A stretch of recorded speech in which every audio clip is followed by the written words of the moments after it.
Assalamualaikum warahmatullahi wabarakatuh dan selamat pagi. Perkenalkan, nama saya Kamelina Laura Palipadang, NIM 2011-3005. Di sini saya akan menjelaskan tentang kerangka dasar penyusunan dan penyajian laporan keuangan syariah. Di sini ada beberapa poin yang akan saya bahas. Langsung saja ke poin yang pertama, yaitu perkembangan kerangka dasar penyusunan dan penyajian laporan keuangan syariah. IAI, yaitu Ikatan Akuntan Indonesia, di mana kerangka dasar ini merupakan rumusan konsep yang mendasari penyusunan dan penyajian laporan keuangan bagi para pemakai eksternal. Adanya perbedaan karakteristik antara bisnis yang berdasarkan pada syariah dengan bisnis konvensional, menyebabkan IAI mengeluarkan kerangka dasar penyusunan dan penyajian laporan keuangan bank syariah pada tahun 2022.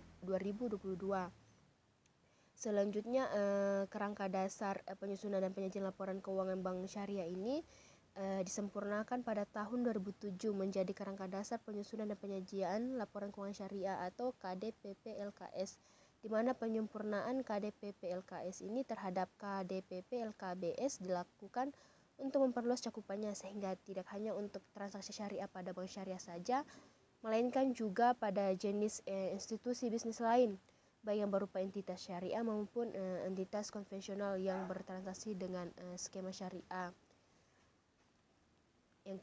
Poin yang kedua yaitu tujuan kerangka dasar penyusunan dan penyajian laporan keuangan syariah, di mana ada empat tujuan.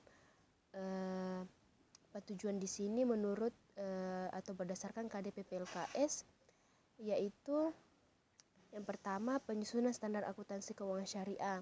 Dalam pelaksanaan tugasnya membuat standar. Yang kedua itu penyusunan laporan keuangan untuk menanggulangi masalah akuntansi syariah yang belum diatur dalam standar akuntansi keuangan. Yang ketiga itu auditor, di mana dalam memberikan pendapat mengenai apakah laporan keuangan disusun sesuai dengan prinsip akuntansi syariah yang berlaku umum. Yang keempat yaitu para pemakai laporan keuangan dalam menafsirkan informasi yang disajikan dalam laporan keuangan yang disusun sesuai dengan standar akuntansi keuangan syariah. Poin selanjutnya yaitu aspek yang terkait dengan transaksi syariah dan pemakaian laporan keuangan syariah. Di sini ada 4 aspek, yaitu paradigma transaksi syariah, di mana paradigma dasar ini menekankan bahwa setiap aktivitas umat manusia memiliki akuntabilitas dan nilai ilahi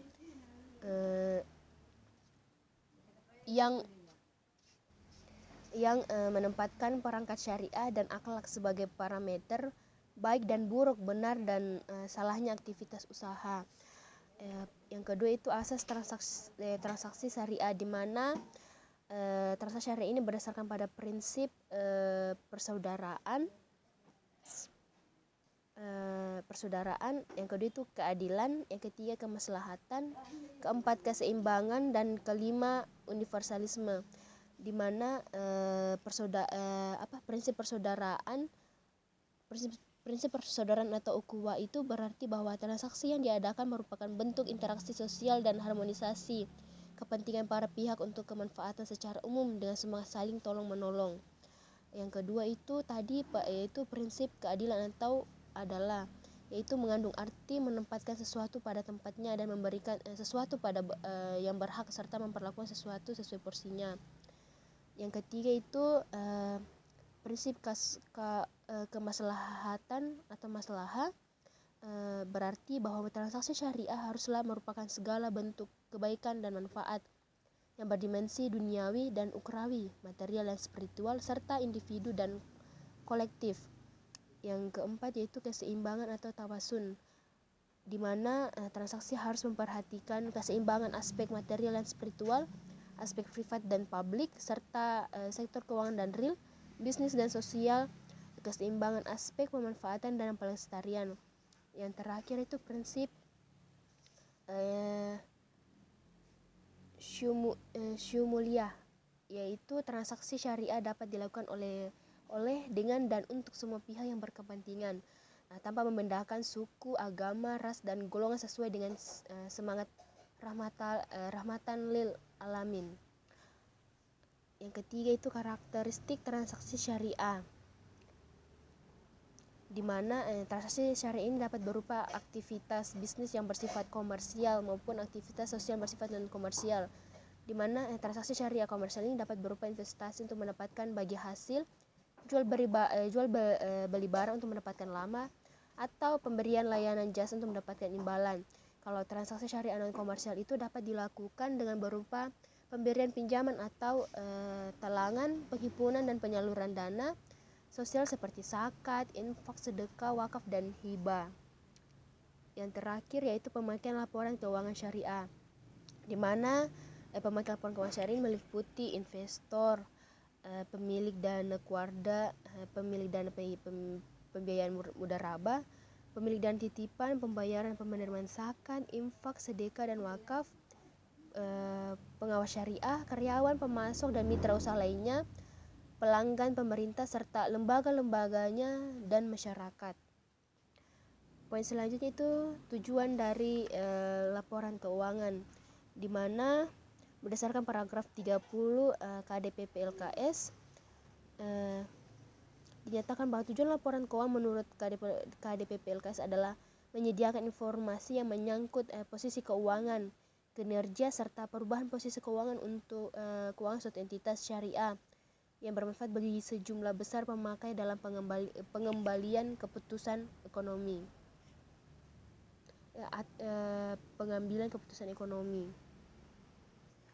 Poin selanjutnya itu asumsi dasar. Di sini ada dua asumsi dasar, yaitu yang pertama itu dasar akrual, di mana dengan dasar akrual ini pengaruh transaksi dan peristiwa lain diakui pada saat kejadian serta diungkapkan dalam catatan akuntansi dan dilaporkan dalam laporan keuangan pada periode yang bersangkutan, di mana laporan keuangan yang disusun atas dasar akrual ini memberikan informasi kepada pemakai tidak hanya transaksi masa lalu yang melibatkan penerimaan dan pembayaran kas, tetapi juga kewajiban pembayaran kas di masa depan serta sumber daya yang mempresentasikan kas yang akan diterima di masa depan.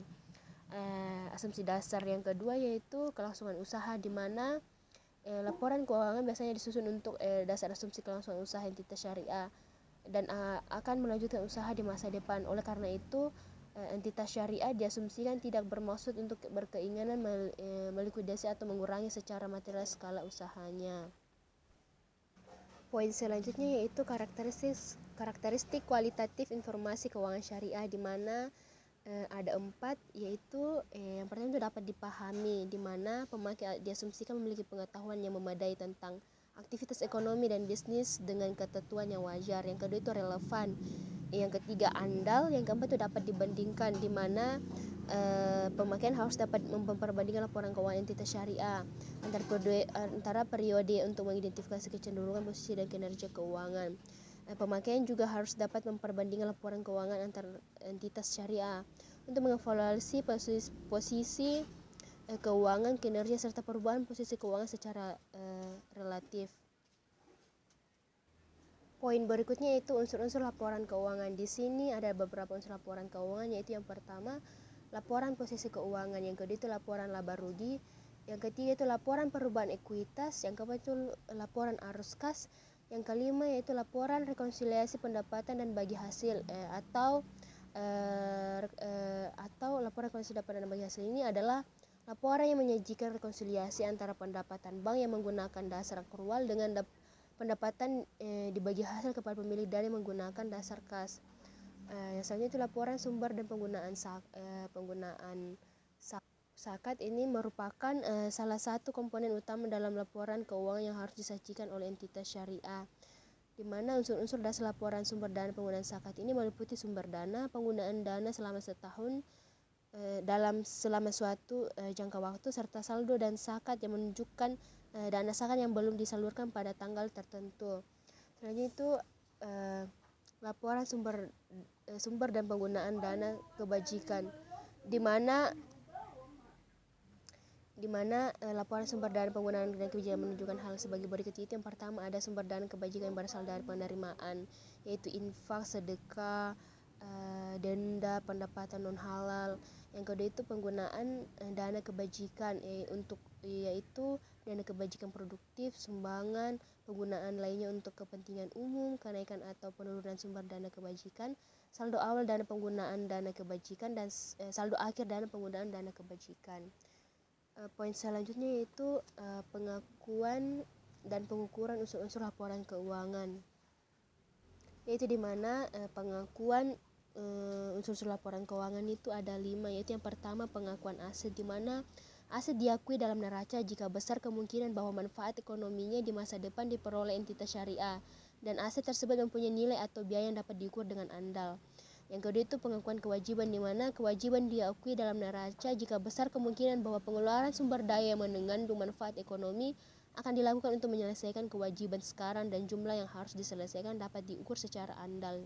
Yang ketiga itu pengakuan dana syariah temporer, di mana pengakuan ini hanya dilakukan jika entitas syariah memiliki kewajiban untuk mengembalikan dana yang diterima melalui pengeluaran sumber daya yang mengandung manfaat ekonomi dan jumlah yang harus diselesaikan dapat diukur secara andal. Yang keempat itu pengakuan penghasilan, di mana diakui dalam laporan laba rugi jika kenaikan manfaat ekonomi di masa depan yang berkaitan dengan peningkatan aset atau penurunan kewajiban telah terjadi dan dapat diukur secara andal. Yang terakhir yaitu pengakuan beban, di mana diakui dalam laporan laba rugi jika penurunan manfaat ekonomi masa depan yang berkaitan dengan penurunan aset atau peningkatan kewajiban telah terjadi dan dapat diukur secara andal. Selanjutnya itu pengukuran unsur-unsur laporan keuangan, di mana pengukuran adalah proses penetapan jumlah uang untuk mengakui dan memasukkan setiap unsur-unsur laporan keuangan dalam neraca dan laporan laba rugi, di mana dasar pengukuran yang umum digunakan entitas syariah dalam penyusunan laporan keuangan adalah biaya historis. Poin yang terakhir yaitu catatan atas laporan keuangan, yaitu di mana catatan atas laporan keuangan suatu entitas syariah harus mengungkapkan hal-hal sebagai berikut, yaitu ada 3 hal, yang dimana yang pertama yaitu informasi tentang dasar penyusunan laporan keuangan dan kebijakan akuntansi yang dipilih dan diterapkan terhadap peristiwa dan transaksi yang penting. Yang kedua itu informasi yang diwajibkan dalam PSAK tetapi tidak disajikan dalam neraca, laba rugi, laporan arus kas, laporan perubahan ekuitas, laporan sumber dan penggunaan dana zakat, dan laporan penggunaan dana dan kebajikan. Yang terakhir yaitu informasi tambahan yang tidak disajikan dalam laporan keuangan tetapi diperlukan dalam rangka penyajian secara andal. Itulah tadi penjelasan saya dari beberapa poin dari materi kerangka dasar penyusunan dan penyajian laporan keuangan syariah. Sekian dan terima kasih. Assalamualaikum warahmatullahi wabarakatuh dan selamat pagi.